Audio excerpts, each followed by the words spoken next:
మీరు ప్రార్థన చేస్తున్నారు, మా అబ్బాయికి ఉద్యోగం రావాలని నువ్వు ప్రార్థన చేస్తున్నావు, ఉద్యోగం వచ్చిందా? మా పొలం పంట బాగా ఉండాలని బాగా ఉంటుందా? నాకు 50 బస్తాలు పండాలని ప్రార్థన చేస్తున్నావు, 50 బస్తాలు పండుతుందా? నా భర్తకి పని ఖాళీ లేకుండా పని ఉండాలని నువ్వు ప్రార్థన చేస్తున్నావు, అలాగ ఉంటుందా? ప్రార్థన వింటే కార్యం జరుగుతుంది కదా. కార్యం జరగట్లేదని మీ ప్రార్థన ఎవరు వింటలేదు? దేవుడు వింటలేదు. ఎందుకు వింటలేదు తెలుసా? మనుషులు ప్రార్థన చేస్తే దేవుడు వింటాడు, జంతువులు ప్రార్థన చేస్తే వింటాడా? చెప్పండి. మనుషులు ప్రార్థన చేస్తే దేవుడు వింటాడు. దేవునికి స్తోత్రం, హల్లెలూయా. మనుషులు ప్రార్థన చేస్తే దేవుడు వింటాడు. మనుషులు కాక మృగాలు, జంతువులు చేస్తే దేవుడు వింటాడా? ఒక జంతువు నాయనా నాకు గడ్డి కావాలి, గడ్డి రప్పించంటే రప్పిస్తాడా? గడ్డి దగ్గరికి అదే పోవాలి. కానీ నువ్వు ప్రార్థన చేసి ప్రభువా వాతావరణం అంటే వర్షాన్ని ఆపే అంటే దేవుడు ఏం చేస్తాడు అండి? ఆపేస్తాడా లేదు? చెప్పండి. అర్థమవుతుందా? అర్థమవట్లేదు నేను చెప్పేది. అమ్మ అర్థమవుతుందా? అర్థమైతే మీ బాడీలో కదలిక రావాలి. దేవుడికి స్తోత్రం, హల్లెలూయా. వాక్యం ఒక మనిషిని ఏం చేస్తుందండి? కదిలిస్తుందండి. విత్తనం ఏం చేస్తుంది తెలుసు? భూమిని కదిలిస్తుంది. అది భూమిని కదిలించకపోతే దాని అంకురం పైకి రాదు. వాక్యము మనిషిని ఏం చేయాలి? కదిలించాలి.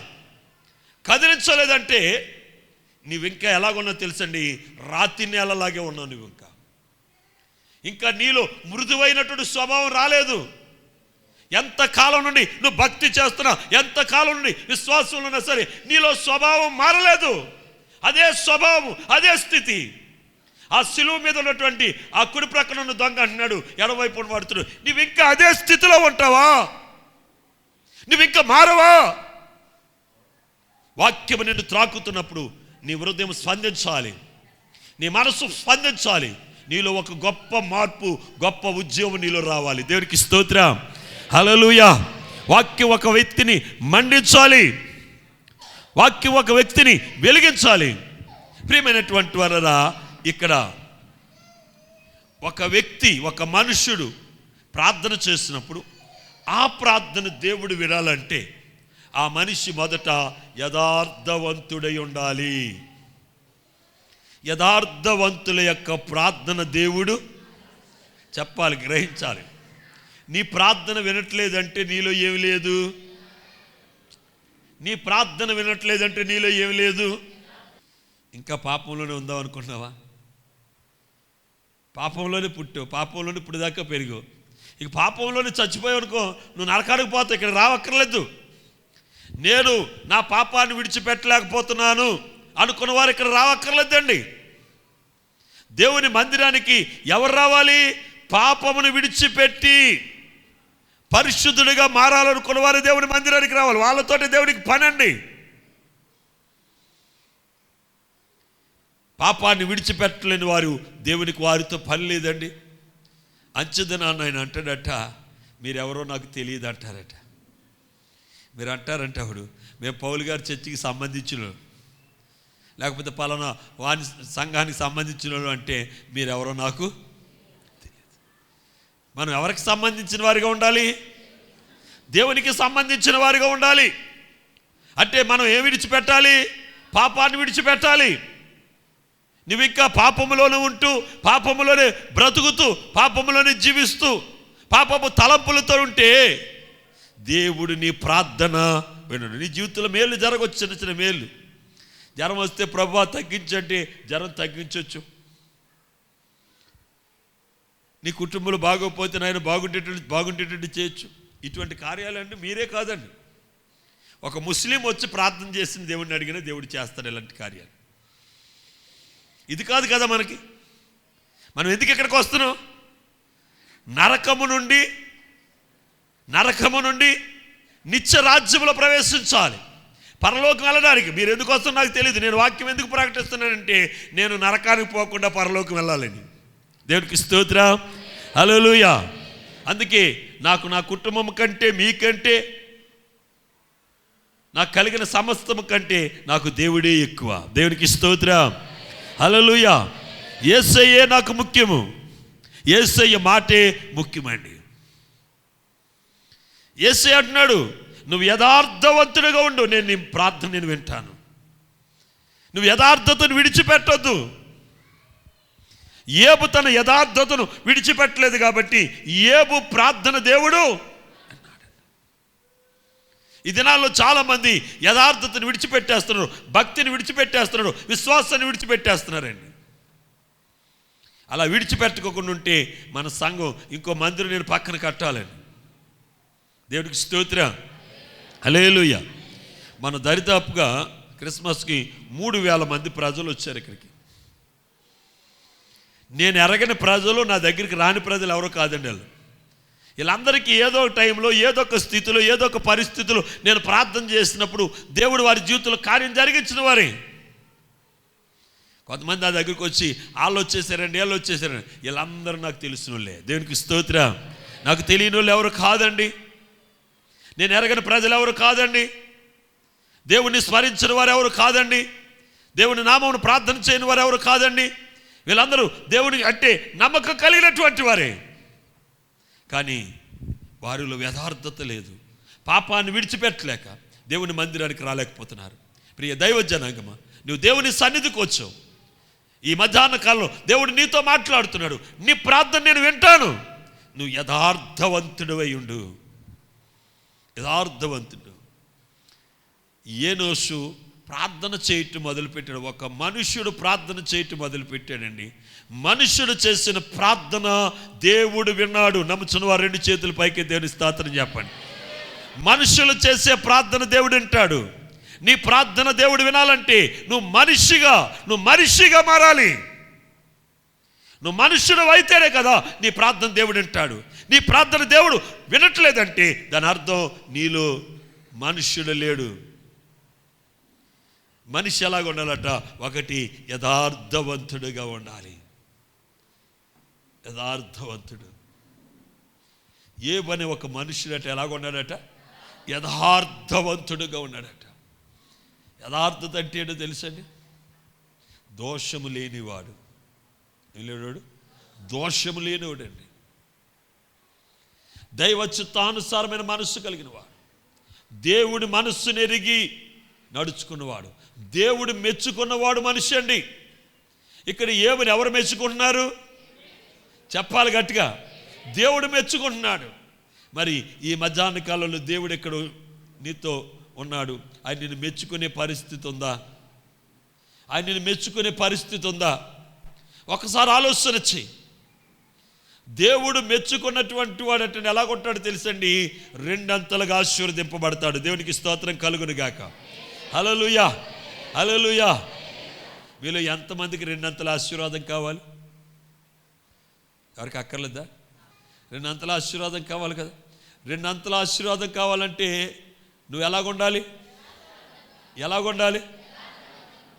యథార్థవంతుడిగా. ఎలాగుంటే దేవుడు ప్రార్థన ఆలకిస్తాడు? మనుష్యుడు చేసే ప్రార్థన దేవుడు అంటాడు. మనిషిలాగా ఉండాలండి. మనుష్యుడు ఎలాగ ఉండాలి? యథార్థవంతుడిగా ఉండాలి. 2వది న్యాయవంతుడు. న్యాయమును ప్రేమించువాడు. దేవుడు న్యాయాన్ని ప్రేమిస్తున్నాడు, అన్యాయాన్ని ఆయన సహించడు. నీ దేవుడు అన్యాయాన్ని సహించడు. అక్రమము చేయువారులారా నా యొద్ద నుండి వెళ్ళిపోండి అంటున్నాడు. అక్రమము చేయువారులారా నా యొద్ద నుండి. అక్రమం అంటే ఏంటి? క్రమము లేకపోవటం. అన్యాయస్తుని దేవుడు అంటున్నాడు, అన్యాయస్తుని వెళ్ళిపోమని చెప్తున్నాడండి. అన్యాయస్తులతో దేవుడికి పని లేదు. దేవునికి ఎవరితో అనగా న్యాయమును జరిగించేవాడు. దేవునికి స్తోత్రం. నా దేవుడు న్యాయవంతుడు. చెప్పండి అందరూ. నా దేవుడు న్యాయవంతుడు. ఆయన దగ్గర నువ్వు కూడా ఎలాగ ఉండాలి? యేసు ప్రభు కూడా నేను ఎలాగున్నాను, మీరు కూడా అలాగ ఉండండి అంటున్నాడు. అంతేనా? చాలా దేవుళ్ళు ఉన్నారు, వాళ్ళు పాపాలు చేస్తారు, కానీ ప్రజల్ని ఏమంటారు? పాపం చేయొద్దు అంటారు. ఏమండి, దేవుల్లో కూడా పాపం ఉందా లేదా? మరి నా దేవుల్లో పాపం ఏమైనా ఉందా? చెప్పండి. వాళ్ళు పాపం చేస్తూ మీరు పాపం చేయకుండా మీరు స్వర్గానికి వెళ్తారంటున్నారు. పరిసయ్యుల బోధ ఎలాగుంటుంది తెలుసండి, వారు ప్రజల మీద అటువంటి బలమైన కాడి పెడతారట. ఏ కాడి పెడతారు? బలమైన కాడి పెడతారట.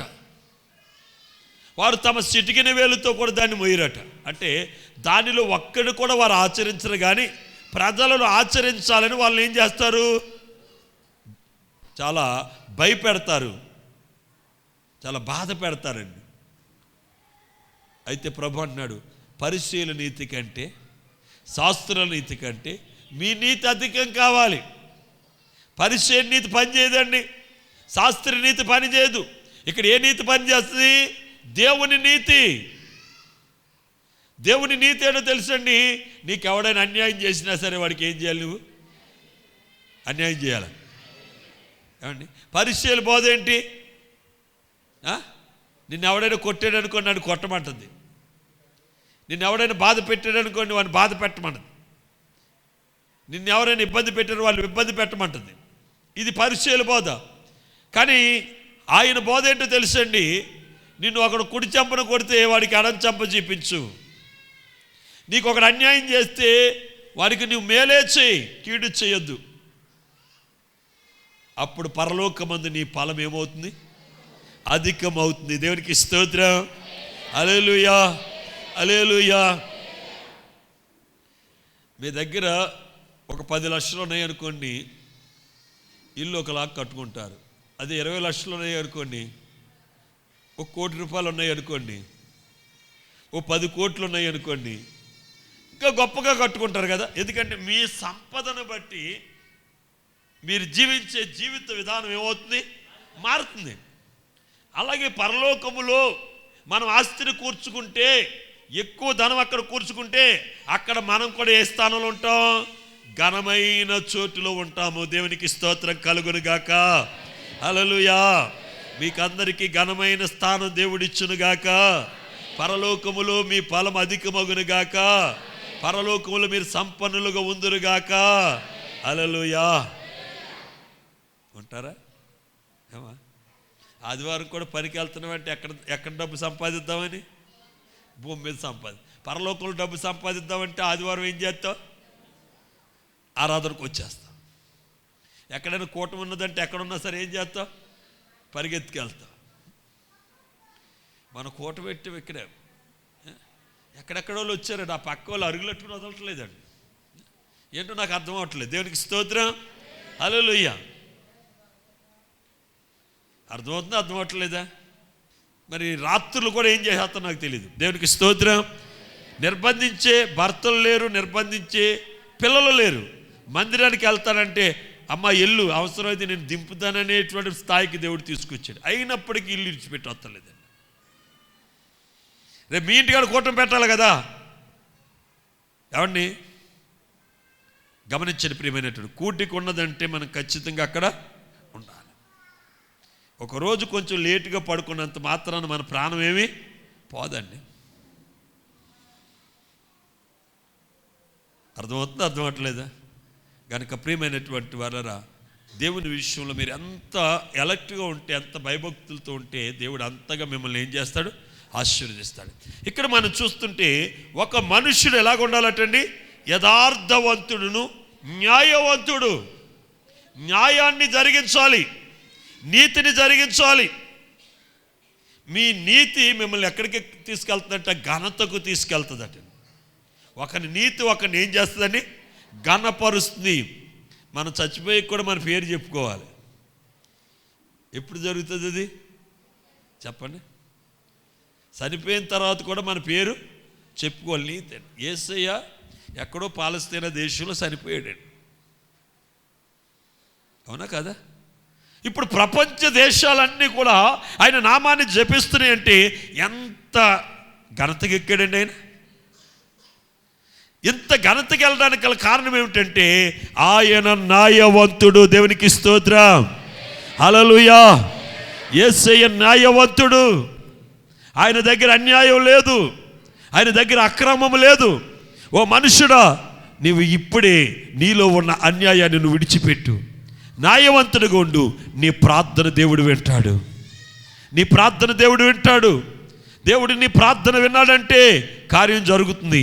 ఆ కార్యం ఎలాగుంటుందంటే నువ్వు అడుగు వాటికంటేను, నువ్వు ఊహించు వాటికంటేను, నువ్వు ఆలోచించిన దానికంటే ఎక్కువగా ఉంటుంది. నువ్వు 50 పండాలని కోరుకుంటే దేవుడు నీకు ఏమి ఇచ్చేస్తాడు? 60 ఇచ్చేస్తాడండి. దేవునికి స్తోత్రం. నువ్వు 100 అడిగితే దేవుడు 1000 ఇస్తాడు. నువ్వు 1000 అడిగితే దేవుడు 1,00,000 ఇస్తాడు. ఎందుకంటే నా దేవుడు 100 అంతలు ఇచ్చే దేవుడు. నమ్ముచున్న వారు గట్టిగా తప్పలు కొట్టి దేవుడు మహిమపరచండి. గట్టిగా కొట్టాలి తప్పట్లు. దేవుడు మీ అందరికీ 100 అంతలు ఇచ్చునుగాక. సమృద్ధిగా దేవుడు మిమ్మల్ని నింపునుగాక. సమృద్ధిగా మిమ్మల్ని ఆశీర్వదించునుగాక. హల్లెలూయా. దేవుడు ఏది కూడా అసంపూర్తిగా ఇవ్వడండి. దేవుడు ఇచ్చేవన్నీ ఎలాగే ఇస్తాడని? సమృద్ధిగా ఇస్తాడండి. సమృద్ధిగా. మొన్న నేను 1000 మందికి వండించానండి. నా లిస్టు 1000 మంది. 3000 మంది భోజనం చేసిన ఇంకా 200 మందికి మిగిలిందండి. దేవునికి స్తోత్రం. హల్లెలూయా, హల్లెలూయా. వడ్డించే వాళ్ళకు కూడా కంగారు పుట్టింది, సరిపోద్దా లేదా, సరిపోద్దా లేదా. కారణం ఏంటో తెలుసండి, నా దేవుడు సమృద్ధిగా ఇచ్చే దేవుడు. దేవునికి స్తోత్రం. హల్లెలూయా, హల్లెలూయా. నా దేవునికి సాధ్యము అసాధ్యం అనడానికి లేదు. ఆయనకి సమస్తము సాధ్యమే. అయితే మనం ప్రార్థన చేయాలి. మన ప్రార్థన దేవుడు వినాలి. ఆయన ఎప్పుడు వింటాడు? ఒక మనుషుడు చేసే ప్రార్థన దేవుడు వింటాడు. ఒక జంతువు చేసే ప్రార్థన దేవుడు వినడు. మనిషి చేసే ప్రార్థన. అయితే ఒక మనుషుడు ఎలాగ ఉండాలి? యథార్థవంతుడిగా ఉండాలి, న్యాయవంతుడిగా ఉండాలి. మూడవది, దేవుని యందు భయభక్తులు కలిగి ఉండాలి. దేవునికి స్తోత్రం. హల్లెలూయా, హల్లెలూయా. ఎవరి యందు భయభక్తులు కలిగి ఉండాలి? దేవుని యందు భయభక్తులు కలిగి ఉండాలి. మన నేను ఒక రోడ్డు మీద వెళ్తున్నానండి. మన సంఘంలో ఒక అతను, ఎందుకు పేరు చెప్పడం ఎందుకులే, నుంచునున్నాడు. నేను ఎదురు నుంచి వస్తున్నాను. సిగరెట్ నోట్లో పెట్టుకుని ఓ గుప్పేస్తున్నాడండి. నెత్తమ్మట పొగ వచ్చేస్తుంది, ఇలాగ పైకి ఓ రయ్యో రయ్యో రయ్యో మంట వచ్చేస్తుంది. నేను బాగా దగ్గరికంటే వెళ్ళానండి. నేను చూసుకోలేదు అతను నన్ను చూశాడు. చూడగానే అంటే ఇలా వెళ్ళిపోతున్నాడు. ఏంటని చూసేటప్పటికి, అయ్యా అయ్యగారు నేను సన్నగా తిరిగేటప్పుడు చూస్తాను, వందనాలండి. సిగ్గుపడిపోయాడు.